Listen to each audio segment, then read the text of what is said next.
Normally, when in the Vedic civilization, it is a custom that during the period of Shraddha, which comes in the region of September, October, in that season, for about 15 days or approximately 15 odd days, there is a period known as Shraddha Paksha or Pitru Paksha, where those who follow the Vedic civilization, they are all expected to offer Tarpana or Shraddha for all the departed ancestors.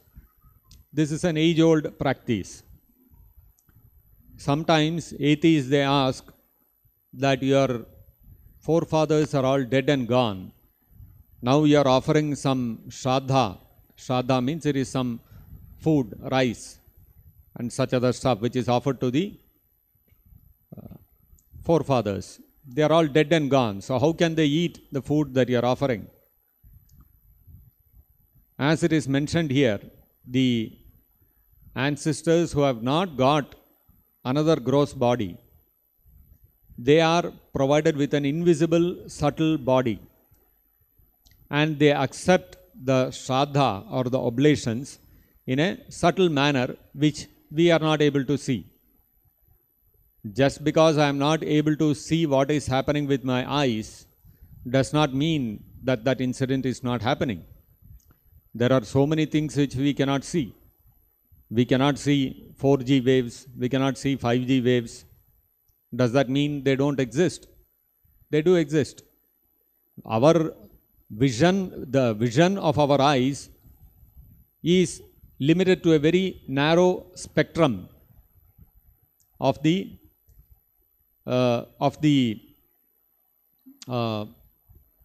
different wavelengths that are present in material nature.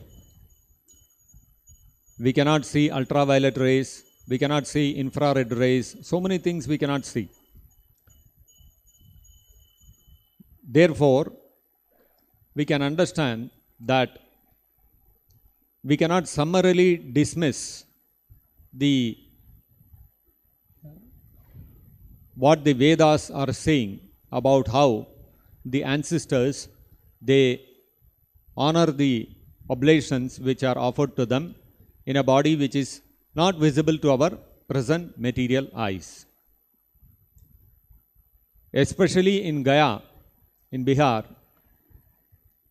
it is very famous for offering this Tarpana or the Shraddha.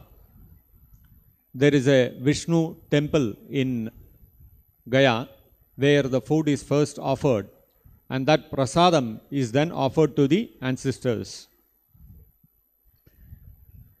When a person offers food to Vishnu, it is devotional service.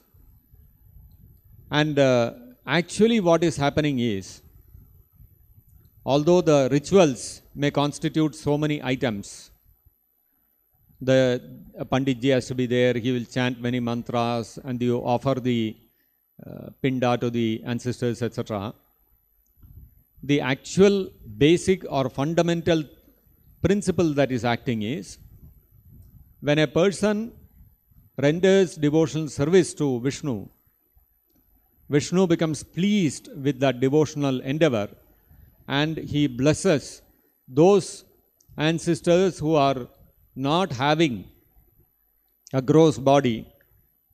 Vishnu blesses them to get a gross body, and then they can try to achieve a human form of life in which they can execute Krishna consciousness and liberate themselves from this material world.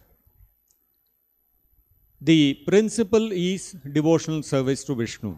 If that is there, then what is actually working, the engine, the actual driving engine of the Shraddha ceremony is the devotional service to Vishnu.